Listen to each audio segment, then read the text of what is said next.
नमस्कार दोस्तों, आप सब कैसे हैं। आशा करती हूँ कि आप सब मज़े में होंगे। तो दोस्तों, खूब पूजा पाठ करने के बाद भी घर में बरकत क्यों नहीं आती है। दोस्तों, आपने बहुत से लोगों को यह कहते हुए सुना होगा कि मैं इतना पूजा पाठ करता हूँ लेकिन उसका पूर्ण फल मुझे नहीं मिलता है।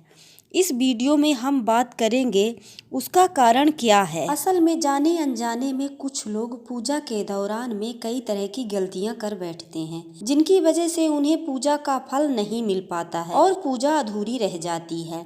ऐसे में आप गलत विधियों और गलत नियमों के साथ पूजा करते हैं तो इसका विपरीत प्रभाव भी पड़ सकता है। तो चलिए जान लेते हैं कि घर और मंदिर में पूजा करने का सही तरीका क्या है। दोस्तों, हमारे वीडियो में शुरू से अंत तक बने रहिए। दोस्तों, स्वागत है आपको हमारे YouTube चैनल में। आगे बढ़ने से पहले वीडियो को लाइक और चैनल को सब्सक्राइब जरूर कर लें, जिससे कि भोले बाबा की कृपा आप पर सदैव बनी रहे। तो चलिए दोस्तों, वीडियो में आगे बढ़ते हैं। नंबर 1, किसी भी देवी देवता या भगवान की पूजन करने से पहले स्नान किया जाता है।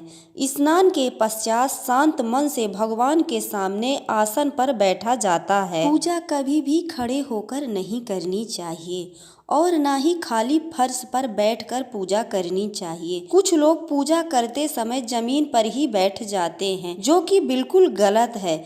जिस तरह से आपने भगवान को बैठने के लिए आसन दिया है, ठीक उसी प्रकार स्वयं भी आसन पर ही बैठें। दोस्तों, शास्त्रों में कमल और कुशा के आसन को पूजा के लिए शुद्ध माना गया है। नंबर 2, इस बात का भी ध्यान रखें, पूजा का स्थान घर के फर्श से थोड़ा ऊपर होना चाहिए, क्योंकि भगवान अतुल और श्रेष्ठ हैं।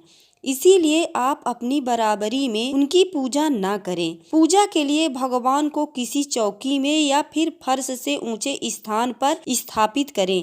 इसके अलावा पूजा घर में देवी देवताओं की मूर्तियों को कभी भी दीवार से सटाकर नहीं रखनी चाहिए। पूजन करते समय आपका मुंह उत्तर या फिर पूर्व की दिशा में होनी चाहिए। घर या किसी भी मंदिर में पूजा संपन्न करने के बाद में भगवान से अपनी भूल के लिए उनके समक्ष क्षमा याचना जरूर कर लेनी चाहिए। इससे परमात्मा आपके द्वारा जाने अनजाने में की गई गलतियों को क्षमा करते हैं और आपको आशीर्वाद प्रदान करते हैं। नंबर 3, पूजा घर में हमेशा घर के ईशान कोण में ही रखना चाहिए। पूजा घर में किसी एक देवी देवता की मूर्ति एक से ज्यादा नहीं होनी चाहिए। घर के मंदिर में किसी भी भगवान की मूर्ति 9 इंची या 22 सेंटीमीटर से ज्यादा छोटी होनी चाहिए। इससे बड़ी प्रतिमा घर में रखना शुभ नहीं माना जाता है। बड़ी प्रतिमा को मंदिर में रखना चाहिए। अपने बेडरूम में कभी भी पूजा घर स्थापित न करें और रात्रि के समय अपने पूजा घर को पर्दे से ढक कर रखें और पूजा घर में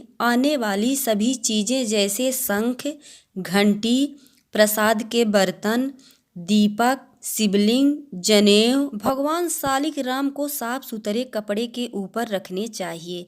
ऐसा नहीं करने पर हर रोज पूजा करने के बाद भी आपको उसका उचित फल नहीं मिल पाता है। नंबर 4, शास्त्रों में उल्लेख है कि घर या मंदिर कहीं पर भी यदि आप सूर्य अस्त के बाद रात के समय पूजा करते हैं तो उस समय पूजा में ना ही घंटी बजानी चाहिए और ना ही शंख बजाने चाहिए। सूर्य अस्त के बाद देवी देवता शयन के लिए चले जाते हैं और ऐसे में उन्हें जगाना सही नहीं माना जाता है। इसलिए इस बात का सदैव ध्यान रखें कि सूर्य अस्त के बाद घंटी और शंख बिल्कुल नहीं बजाने चाहिए। नंबर 5, अक्सर लोग पूजा करते समय सिर्फ धूप जलाते हैं, लेकिन यह गलत है। किसी भी देवी देवता की पूजा करने से पहले दीपक जलाना अनिवार्य माना जाता है। ऐसी मान्यता है कि दीपक भगवान के प्रति हमारी भक्ति भाव, हमारे द्वारा चढ़ाए गए प्रसाद, धूप और अन्य कार्यों का साक्षी होते हैं। अगर आप पूजा करने से पहले दीपक नहीं जलाते हैं तो भगवान तक आपकी प्रार्थना कभी भी नहीं पहुंचती है। आजकल ज्यादातर घरों में अगरबत्ती का इस्तेमाल किया जाता है, परंतु कभी भी पूजा करते वक्त कभी भी अगरबत्ती का इस्तेमाल नहीं करने चाहिए, क्योंकि अगरबत्ती में बांस की डंडी का इस्तेमाल किया जाता है। हर पूजा पाठ, हर पुराण में यही बात की जाती है, धूप दीप नैवेद्य। अगरबत्ती की बात कहीं आती ही नहीं है। जैसे कथा, भागवत, शिव पुराण में कोई भी बात अगरबत्ती की नहीं आती है। धूप दीप नैवेद्य की ही बात आती है, तो आप लोग भी दीप ही जलाइए, धूप जलाइए, अगरबत्ती ना इस्तेमाल करें। नंबर 6, हमेशा इस बात का ध्यान रखें कि कभी भी दीपक से दीपक नहीं जलाने चाहिए। शास्त्रों के अनुसार जो व्यक्ति दीपक से दीपक जलाते हैं वह रोगी होते हैं। नहाने से पहले ही भगवान को चढ़ाने के फूल तोड़ लेने चाहिए। नहाने के बाद फूल तोड़ने पर फूल स्वयं को चढ़ाए हुए माने जाते हैं। ऐसा शास्त्रों में कहा गया है। पूजा पाठ करते समय या फिर किसी भी समय दीपक, शंख, भगवान की मूर्ति या तस्वीर, सोने के आभूषण और शालिग्राम को कभी भी सीधे जमीन पर या फर्श पर नहीं रखने चाहिए। नंबर 7, अगर आप पूजा करने के लिए मंदिर जा रहे हैं तो आपको हमेशा अपने घर से ही लोटे में जल लेकर जाना चाहिए। मंदिर में रखे जल से ईश्वर का अभिषेक नहीं करने चाहिए। जब भी आप जल चढ़ाकर मंदिर से वापस आए तब आपको ध्यान देना चाहिए जल का लोटा कभी भी खाली घर में वापस लेके ना आए। यदि आप जल भरकर मंदिर से वापस लोटा लाते हैं तो इससे शुभ फलों की प्राप्ति होगी। नंबर 8, पूजा करते समय इस बात का भी ध्यान रखना चाहिए कि दीपक कभी भी पूजा के बीच में ना बुझे। दीपक का बुझना अशुभ माना जाता है।